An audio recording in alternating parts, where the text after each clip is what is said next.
People often ask me, what's the most disturbing movie that I've ever watched? But the thing is about traditionally disturbing movies is that I never really find them to be all that unsettling, simply for the fact being, because that's what they're designed to do. I feel like there's always this extra layer between me and what I'm seeing, because it's very obviously just a piece of fiction. A Serbian film, Saulo, The Human Centipede 2, and Trauma to name a few, are all pretty gross and shocking movies in their own right, but they're not real. But today, this is something completely different. The Act of Killing is a truly disturbing documentary that covers some of the most horrific things that the world has ever seen.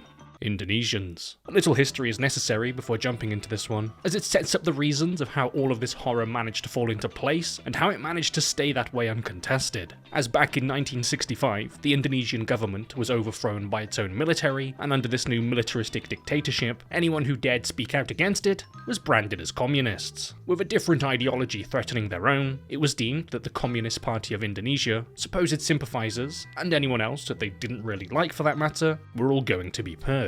And by purged, I mean literal death squads sent out across the country to round up and interrogate anyone with left-leaning politics in mind before brutally torturing and executing them. But not only communists and people deemed to be communist sympathizers were murdered, but also Chinese people in general who had the unfortunate luck of being in Indonesia in the mid-1960s, and as well as anyone whose religious beliefs didn't strictly fall in line with their own, because we all know religion is great unless you believe in a different one than me. This wasn't a job primarily done by the military itself, because what better way to run a country than to hire literal gangsters and paramilitary groups and give them free rein to go around the country, eradicating anyone that they deemed unworthy. And just like the existence of birds, which are definitely not robotic cameras made to spy on the populace, sure government, it almost sounds like fiction. But in reality, gangsters literally ran the country, and many of them that were involved with the brutal genocide still retain power and wealth to this very day, as many of them are portrayed as heroes of Indonesia. And something which probably isn't all that surprising to hear is that the United Kingdom, the United States, and Australia created black propaganda aimed against the Indonesian communists. Black propaganda being a type of propaganda created to look like it's been made by the other side, when in fact it's actually been created in an attempt to make that side look bad. And declassified US documents from 2017 also revealed that the US government had direct knowledge of the brutal eradication going on, and they even provided lists of suspected communists directly to these murderous death squads, which were full of gangsters looking to make some money. Nice one, world. With these killings starting in the capital of Jakarta, before spreading out over the entire country, it's believed that at least 500,000 to 1 million people were murdered during this time, with some sources claiming the number to be as high as at least 3 million. But I can neither confirm or deny that, because I can't count that high. But I think it's important to understand at least a little bit of the history of what occurred back then and the horrific nature of it all, as how I've described these things doesn't really come close to the true scale and nature of these horrific atrocities. And the documentary, The Act of Killing, follows some of these people through their current daily lives as they're still alive, still in power, and still respected, as they talk about the roles they had to play back in the 1960s, while gleefully walking us through some of their barbaric murder methods. One of these people, sociopath, psychopath, psychopath, or one of them, is a man named Anwar Congo, an executioner from a paramilitary group back in 1965, and he's followed around by a documentary crew as he genuinely attempts to create his own family-friendly comedic movie about the genocide that he literally helped commit. Yeah, isn't that fun? I think it's a pretty good time to list off some of the notes that I'd written when watching this. Zero self-awareness, small dick energy, got no hose, and delusional. But before we jump too deep into things, I'd like to give a shout out to today's sponsor, ProtonVPN, for helping make this video possible. Unlike the people that we were just talking about, you can be neither delusional while also having complete self-awareness, if by having complete self-awareness you mean having complete access to the world's geo-locked content from the comfort of your own device. Because with ProtonVPN having over 15,000 different servers across 120 countries, you can stay connected with whatever shows or websites you want to connect to that might otherwise be region-locked due to that country being racist against yours. Now no one will know. And not only by using ProtonVPN will your ISP now no longer be able to make fun of you for those weird cat people videos you like to watch, but you also get the bonus of consistent fast speeds, safety and security while connected to public Wi-Fi, with your data staying private and protected against those people who would really like to point and laugh at you. So use my link for an exclusive offer at protonvpn.com/bigwill so you can keep being strange, but in private. Anwar and fellow gangster and paramilitary leader Herman Koto arrogantly walk around the streets recruiting young women and children to star in their own movie. But they walk around as if they own the place, and honestly, it's because they do. People know who they are and what they've done, so they're not going to get in their way. Because after all, these men were literally given a license to kill, and they weren't shy about doing it. Having absolutely nothing to hide, and in fact being quite proud of it, Anwar takes the documentary crew up onto the roof of a shop to a location where he personally conducted mass killings. He talks about how he had people herded up here, beaten, and then killed. Initially, he would beat the people to death, but pretty quickly he found it to be quite an inefficient method of killing people, simply because of the mess and the smell that the literal pools of human blood would create. So, in his infinite wisdom, he instead started to use wire to strangle his victims to death, as he gleefully reenacts this act with a friend, while he's got a nice big smile on his face. He killed so many people that he had to resort to strangling them to death because the smell was starting to bother him. Not the mass killings of other human beings being the thing that bothered him. No, the smell was a bit too annoying. It's a bit smelly in here from all the murders you've been doing. Have you thought about maybe, not doing that? But instead, he proceeds to dance on the spot, where he personally took the lives of countless individuals he deemed to be below him, as he talks about using dancing as a way to help deal with the memory of it all. Feeling down about a genocide? Just have a little boogie. I'm not even sure if this makes it even more disturbing, but the thing about their crimes is that they were entirely opportunistic. It was just a way to make money. Before they became legal killing machines with a wage, they were gangsters who would make their money selling cinema tickets to see American movies, but once the communists started to gain power, they wanted less American influence, and therefore less money for the gangsters. So, once the paramilitary groups and gangsters rose to power, what they do is happily watch their American movies that they had back, and once they were finished watching them with their buddies, they would walk across the streets to one of their offices, still riding the high from the movie they'd been watching, where they'd all proceed to sing and dance while brutally murdering people. Information that Anwar just openly shares with the documentary crew, as if there's absolutely nothing completely insane and unhinged about this kind of behaviour. That being a common trope seen throughout this entire documentary, as the people talk about it with the same kind of fondness as talking about childhood memories. Completely bizarre, delusional behaviour by completely bizarre, delusional people. And if you needed any more proof of that, they then proceed to play dress up multiple times throughout the creation of their own movie, dressing up as gangsters, cowboys, and sometimes women for some reason, while reenacting their decapitations, strangulations, and a handful of fat dudes sitting on a table while they crush their victim's neck.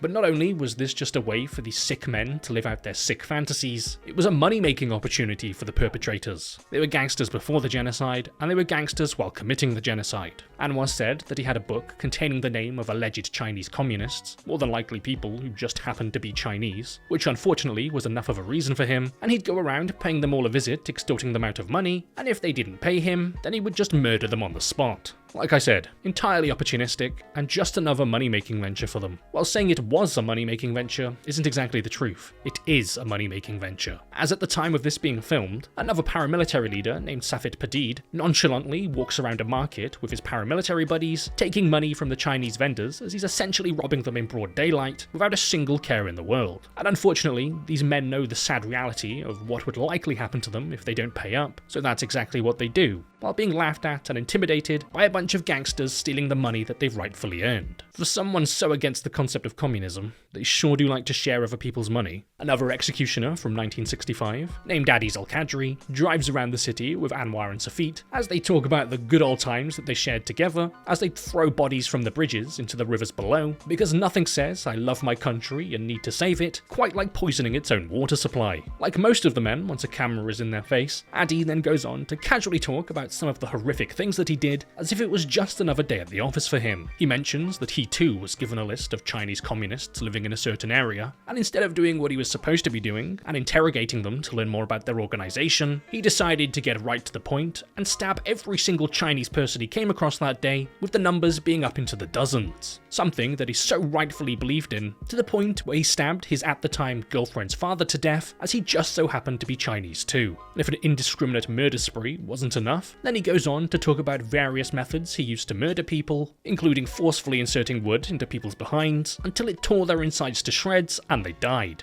And as a reminder, let's not forget how these people are currently free, respected in society, and are still profiting from their crimes. Addy's extremely aware of what he did back in those days was blatant murder, as he proudly says that it was, and how he mentions that he was never punished for it and never will be punished for it. Another doozy from the documentary, and another example of these men's complete and utter delusion, is when Herman and runs to attempt to become a member of parliament, with that being the only running he'll ever do. But just like back in the day when committing all of those heinous acts was just another way for him to profit, so is this. He openly explains to the camera his intentions to use his new power as another way to extort people out of money by threatening to have their buildings demolished if they don't pay up. Ah, Herman, the entrepreneur. If only he ever put half the effort he put into conducting illegal activities into a legitimate business venture, then he might have actually managed to make something for himself, and not being one to shy away from the spotlight. The group of them are invited onto a TV show to be interviewed about their upcoming movie, while they proudly talk about their killings on television as if it's absolutely nothing at all while being praised by the TV host for doing it. It's like watching an episode of Black Mirror,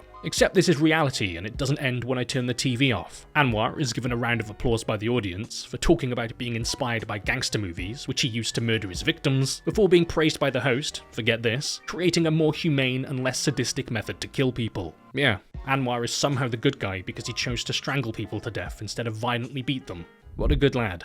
It has been so ingrained into people that what these men did was not only justified, but the right thing to do, commendable even. They're national heroes for it. The same people who laugh and joke about r***ing women back in the day, with one of them proudly saying in front of all of his paramilitary buddies how good it was when one of the girls he would get were only 14 years old. Oh yeah, the good guys. While the documentary primarily follows Anwar as he goes around recreating his acts and attempting to create his own movie, it does shine a light on various other people directly responsible for the deaths, with them, once again, just like everyone else, proudly talking to the camera about what they'd done. One of them being a local newspaper publisher who worked with Anwar, who would interrogate communists for information, but he openly admits to changing whatever they'd say to make it fit his agenda, so he could murder them and then write about it in his newspaper. This is a man who still runs that newspaper business to this day. Then there's one of the leaders of the paramilitary groups, Haji Anif, as he proudly shows off one of his mansions and collection of priceless artifacts, proudly talking about how he gets whatever he wants because everybody is afraid of him. His huge mansion and priceless collectibles juxtaposed to the literal slums of the people he was claiming to fight for. Then there's Yapto Sohosmano, the de facto leader of the paramilitary group and an actual celebrity, because he's idolized like one and treated like one while being paraded around. He proudly views himself as a gangster and even says as much in a speech that he gives to the public, while also being a perverted old man.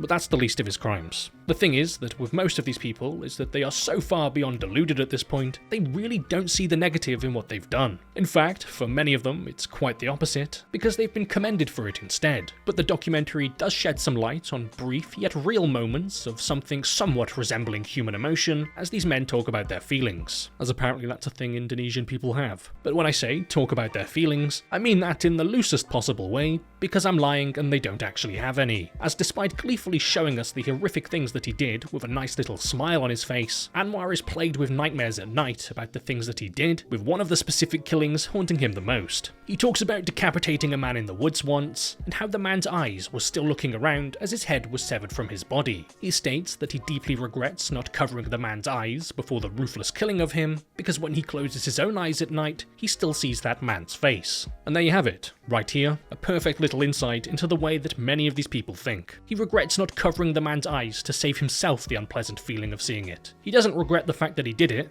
murdered the man like a French person, but in saying that, a few moments when the men let their guards down and talk amongst themselves, perhaps forgetting about the fact that they're currently being filmed, they will occasionally talk about the people that they killed, with Adi seeming to be one of the rare people who actually feels a slight bit of sympathy to the loved ones affected by his actions, as surprisingly, he places himself in their perspective and thinks about how he'd feel if his parents were brutally murdered and he wasn't allowed to work or get married. He even suggests that perhaps the government should apologise. The government, and not the guy who executed hundreds of people because he enjoyed it. It couldn't possibly be his fault. That's just not fair. And here lies another key way that these men view what they've done. The constant flip-flopping. Not because it's in Indonesia and everyone has flip-flops there, but the constant switching between feeling bad about it to then feeling proud and justified. As right after he speaks about how the government should apologise, he then says what he actually did was the right thing to do because the people he killed lost, so who cares anyway. And then he says he'll feel fine about killing anyone that he's asked to if the compensation is right. That's the caliber of brain development we're dealing with here. Anwar actually has a few moments of reflection throughout the documentary, albeit selfish moments as he's still thinking about himself, Because of course he is. While shooting one of the scenes for their movies, Anwar plays the role of a man being interrogated and executed in the exact same manner that he personally used to kill countless people, choking them to death with a metal wire. And despite he himself doing this countless times to people who weren't acting in a film, he begins to panic because it all starts to feel a bit too much for him. When the roles are reversed, he can't do it. And honestly, it's pathetic. A mass murderer feeling slightly uncomfortable? Quickly, someone make him feel better. But if you weren't fully sold on the complete and utter level of delusion going through this man's brain, when he's watching that scene he filmed being played back to him later, he tells the director of the documentary, Joshua Oppenheimer, that now he knows the true extent of what his victims felt before they were so senselessly snuffed out from existence. To which Joshua rightfully responds with, "No, your victims felt much worse because they knew they were actually going to die." To which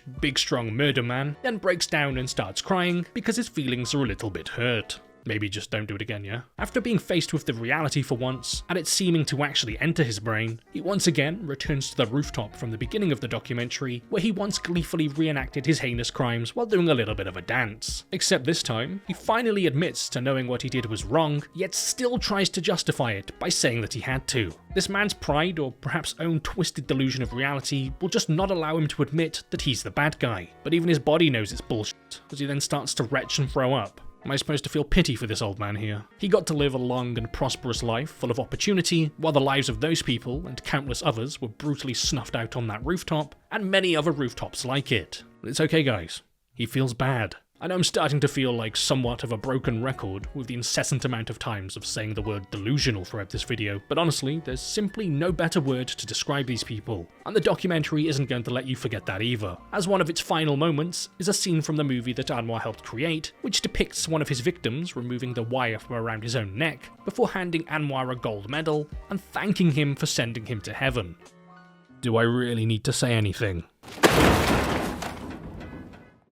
So before this video comes to an end, I'd like to just give a big shout out and a massive thank you to all of the YouTube members and patrons, the people who every month continue to go out of their way to help support the channel. If you're interested in becoming a YouTube member or patron yourself, not only are you just generally being a great support, but you also get access to a few little perks, like being able to join the private Discord server, where you can then get links to all uncensored versions of videos. And starting off with this week's new YouTube signups, a massive thank you to Jacob Wilburn, Brandon, Riley Jane, Luca Guarnieri, Mohammed Amin, Lucidity, Jasper Nortman, Henry Garies, Ian English, Machine Slug, Danga1999, Saucer, Rebecca Rodriguez, Steph G, The Soldier 420, B-Boy York, Toulouse Castle, Jake Slyford, The La Yared 1, Anumpum Mahendale, Cameron Kelly, Zintel McQuaba, Young Yokai, Caitlin Dexter, Steve Papinia, Rowan Parkhurst, Aman Khatib, Ductal, Blue Templex, McMonster Gaming, Bradley Deem, Giant Mutant Ant, Eli Economy Estimated, Jerusalem Gamboa, Amelia, Ed, Sungam Fandavarian, The Last Final Girl on the Left, Thiago Uriarte, Jolly Good Day, Hestia, Paceo2, Hossam Eldin El Sheriff, Delusional MF, and Clognut. Now moving over to this week's new Patreon signups, a massive thank you to Cupid Stunts, Sean Thompson, Ahmed Abdullah, Bailey K, Owen Gilpin, NK, Jenna Peterson, Lani Yash, Jasper Nortman, Swank Tussie Wussy, Bethany Richard, The X's, Craig O'Toole, Andrew Arnold, Craig Young, Gert Boy, Robin, Reactorholic, Jeffrey Wiggins, Ollie Lambert, Johnny Musternan, Emily Creek, Devon Rutledge, Meek Adam, Michael French, Placeborg, Isaac Ramirez, Michael, Constance Guin, Cream Puff, Biz6455, Adam F, Geron, By the Way I'm a Mermaid, Conrad Cuck, Lithron, Georgia Dim, Mitch W, Galaxy Ruditon, Hungsky AZ, Adam Keelan, X Neon, Elo Queens, Jallo B, Ania, Ouija Ramirez, Alexander Vodopian, and Damian Hutchinson. So once again, a massive shout out to all of the YouTube members and patrons, and a big thank you to everyone else for watching.